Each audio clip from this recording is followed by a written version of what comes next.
Na época dos juízes, houve fome na terra. Um homem de Belém de Judá, com a mulher e os 2 filhos, foi viver por algum tempo nas terras de Moabe. O homem chamava-se Elimeleque, sua mulher Noemi, e seus 2 filhos Malom e Quiliom. Eram efrateus de Belém de Judá. Chegaram a Moabe e lá ficaram. Morreu Elimeleque, marido de Noemi, e ela ficou sozinha com seus 2 filhos. Eles se casaram com mulheres moabitas, uma chamada Orfa e a outra Rute. Depois de terem morado lá por quase 10 anos, morreram também Malom e Quiliom, e Noemi ficou sozinha, sem os seus 2 filhos e sem o seu marido. Quando Noemi soube em Moabe que o Senhor viera em auxílio do seu povo, dando-lhe alimento, decidiu voltar com suas 2 noras para a sua terra. Assim, ela, com as 2 noras, partiu do lugar onde tinha morado. Enquanto voltavam para a terra de Judá, disse-lhes Noemi: Vão, retornem para a casa de suas mães. Que o Senhor seja leal com vocês, como vocês foram leais com os falecidos e comigo.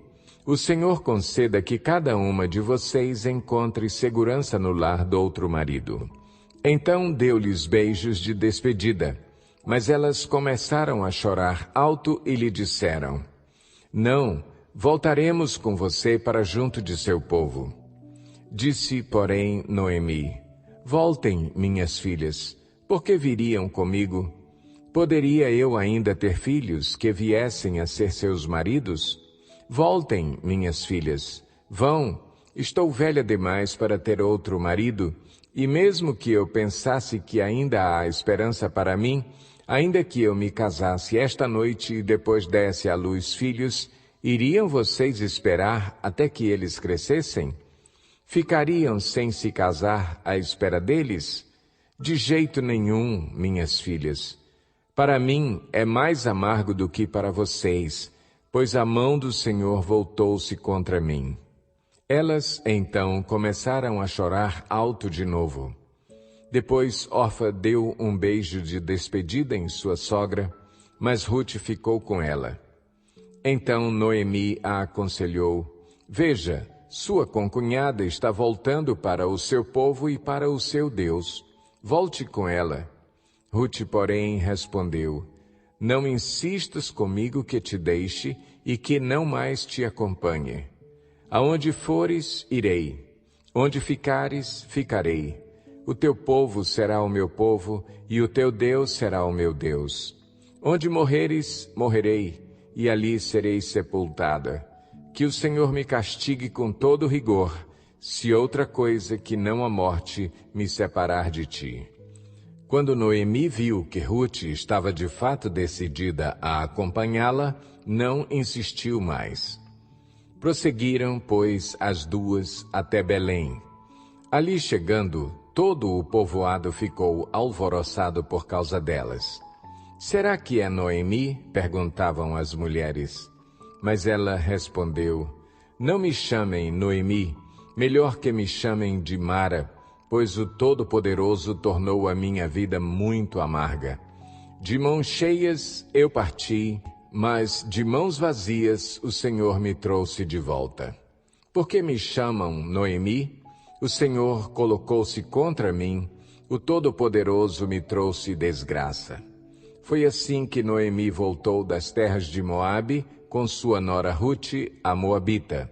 Elas chegaram a Belém no início da colheita da cevada. Noemi tinha um parente por parte do marido. Era um homem rico e influente, pertencia ao clã de Elimeleque e chamava-se Boaz. Rute, a Moabita, disse a Noemi: Vou recolher espigas no campo daquele que me permitir. Vá, minha filha, respondeu-lhe Noemi. Então ela foi e começou a recolher espigas atrás dos ceifeiros. Casualmente entrou justo na parte da plantação que pertencia a Boaz, que era do clã de Elimeleque. Naquele exato momento, Boaz chegou de Belém e saudou os ceifeiros. O Senhor esteja com vocês. Eles responderam: o Senhor te abençoe. Boaz perguntou ao capataz dos ceifeiros: a quem pertence aquela moça? O capataz respondeu: é uma moabita que voltou de Moabe com Noemi. Ela me pediu que a deixasse recolher e juntar espigas entre os feixes após os ceifeiros. Ela chegou cedo e está em pé até agora. Só sentou-se um pouco no abrigo. Disse então Boaz a Rute: ouça bem, minha filha, não vá colher noutra lavoura, nem se afaste daqui. Fique com minhas servas. Preste atenção onde os homens estão ceifando e vá atrás das moças que vão colher. Darei ordem aos rapazes para que não toquem em você. Quando tiver sede, beba da água dos potes que os rapazes encheram.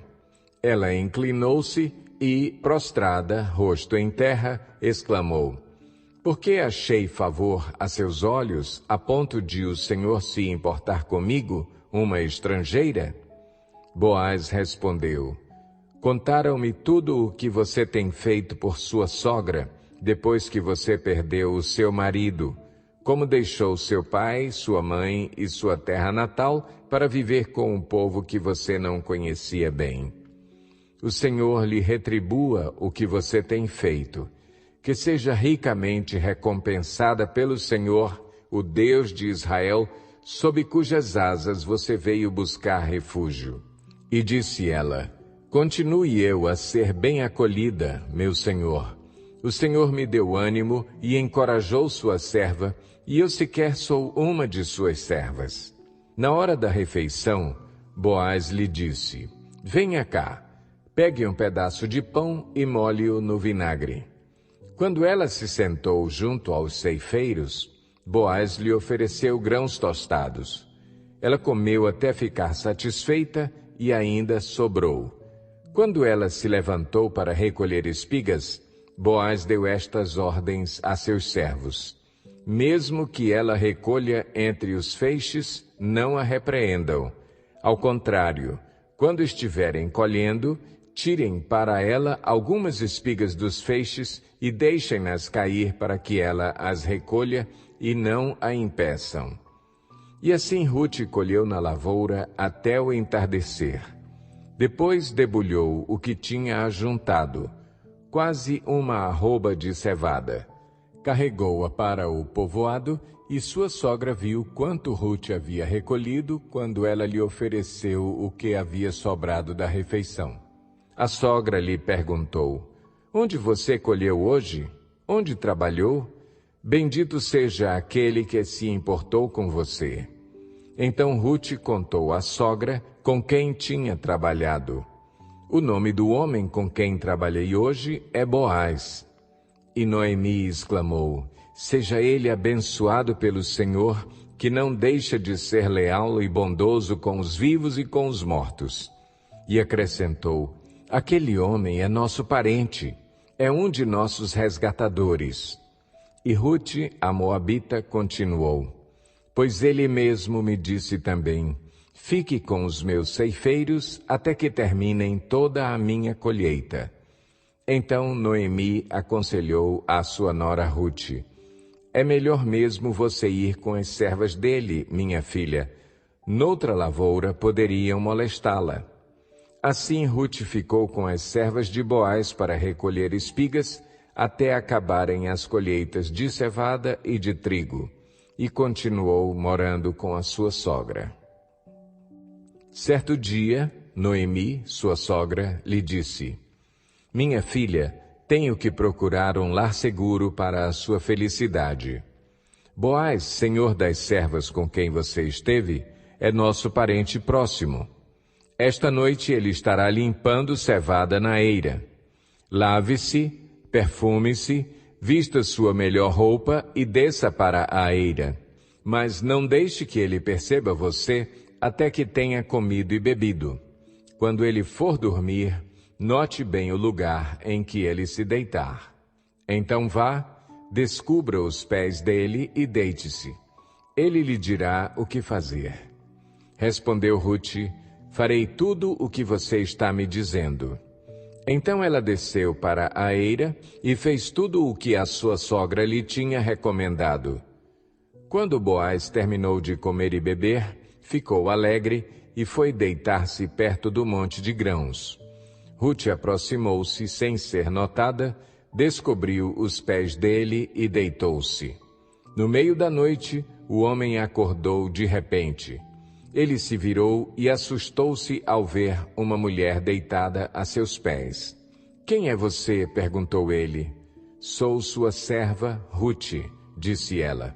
"Estenda a sua capa sobre a sua serva, pois o Senhor é resgatador." Boaz lhe respondeu: "O Senhor a abençoe, minha filha. Este seu gesto de bondade é ainda maior do que o primeiro, pois você poderia ter ido atrás dos mais jovens, ricos ou pobres. Agora, minha filha, não tenha medo. Farei por você tudo o que me pedir. Todos os meus concidadãos sabem que você é mulher virtuosa. É verdade que sou resgatador, mas há um outro que é parente mais próximo do que eu. Passe a noite aqui. De manhã veremos. Se ele quiser resgatá-la, muito bem, que resgate. Se não quiser, juro pelo nome do Senhor que eu a resgatarei. Deite-se aqui até de manhã." Ela ficou deitada aos pés dele até de manhã, mas levantou-se antes de clarear para não ser reconhecida. Boaz pensou: ninguém deve saber que esta mulher esteve na eira. Por isso disse: "Traga-me o manto que você está usando e segure-o." Ela o segurou, e o homem despejou nele 6 medidas de cevada e o pôs sobre os ombros dela. Depois ele voltou para a cidade. Quando Rute voltou à sua sogra, esta lhe perguntou: "Como foi, minha filha?" Rute lhe contou tudo o que Boaz lhe tinha feito e acrescentou: "Ele me deu estas 6 medidas de cevada, dizendo: não volte para a sua sogra de mãos vazias." Disse então Noemi: "Agora espere, minha filha, até saber o que acontecerá. Sem dúvida, aquele homem não descansará enquanto não resolver esta questão hoje mesmo." Enquanto isso, Boaz subiu à porta da cidade e sentou-se exatamente quando o resgatador que ele havia mencionado estava passando por ali. Boaz o chamou e disse: "Meu amigo, venha cá e sente-se." Ele foi e sentou-se. Boaz reuniu 10 líderes da cidade e disse: "Sentem-se aqui." E eles se sentaram. Depois disse ao resgatador: "Noemi, que voltou de Moabe, está vendendo o pedaço de terra que pertencia ao nosso irmão Elimeleque. Pensei que devia apresentar-lhe o assunto na presença dos líderes do povo e sugerir-lhe que adquira o terreno. Se quiser resgatar esta propriedade, resgate-a. Se não, diga-me para que eu o saiba, pois ninguém tem esse direito a não ser você e depois eu." "Eu a resgatarei", respondeu ele. Boaz, porém, lhe disse: "No dia em que você adquirir as terras de Noemi e da moabita Rute, estará adquirindo também a viúva do falecido, para manter o nome dele em sua herança." Diante disso, o resgatador respondeu: "Nesse caso, não poderei resgatá-la, pois poria em risco a minha propriedade. Resgate-a você mesmo, eu não poderei fazê-lo." Antigamente, em Israel, para que o resgate e a transferência de propriedade fossem válidos, a pessoa tirava a sandália e a dava ao outro. Assim oficializavam os negócios em Israel. Quando, pois, o resgatador disse a Boaz: "Adquira a você mesmo", tirou a sandália. Então Boaz anunciou aos líderes e a todo o povo ali presente: "Vocês hoje são testemunhas de que estou adquirindo de Noemi toda a propriedade de Elimeleque, de Quiliom e de Malom. Também estou adquirindo o direito de ter como mulher a moabita Rute, viúva de Malom, para manter o nome do falecido sobre a sua herança e para que o seu nome não desapareça do meio da sua família ou dos registros da cidade. Vocês hoje são testemunhas disso. Os líderes e todos os que estavam na porta confirmaram: somos testemunhas. Faça o Senhor com essa mulher que está entrando em sua família, como fez com Raquel e Lia, que, juntas, formaram as tribos de Israel. Seja poderoso em Efrata e ganhe fama em Belém. E com os filhos que o Senhor lhe conceder dessa jovem, seja a sua família como a de Perez, que Tamar deu a Judá. Boaz casou-se com Rute e ela se tornou sua mulher. Boaz a possuiu e o Senhor concedeu que ela engravidasse dele e desse à luz um filho. As mulheres disseram a Noemi: louvado seja o Senhor que hoje não a deixou sem resgatador. Que o seu nome seja celebrado em Israel. O menino lhe dará nova vida e a sustentará na velhice, pois é filho da sua nora, que a ama e que lhe é melhor do que 7 filhos. Noemi pôs o menino no colo e passou a cuidar dele. As mulheres da vizinhança celebraram o seu nome e disseram: Noemi tem um filho, e lhe deram o nome de Obed. Este foi o pai de Jessé, pai de Davi. Esta é a história dos antepassados de Davi desde Perez. Perez gerou Esrom, Esrom gerou Rão, Rão gerou Aminadab, Aminadab gerou Naasson, Naasson gerou Salmão, Salmão gerou Boaz, Boaz gerou Obed, Obed gerou Jessé, e Jessé gerou Davi.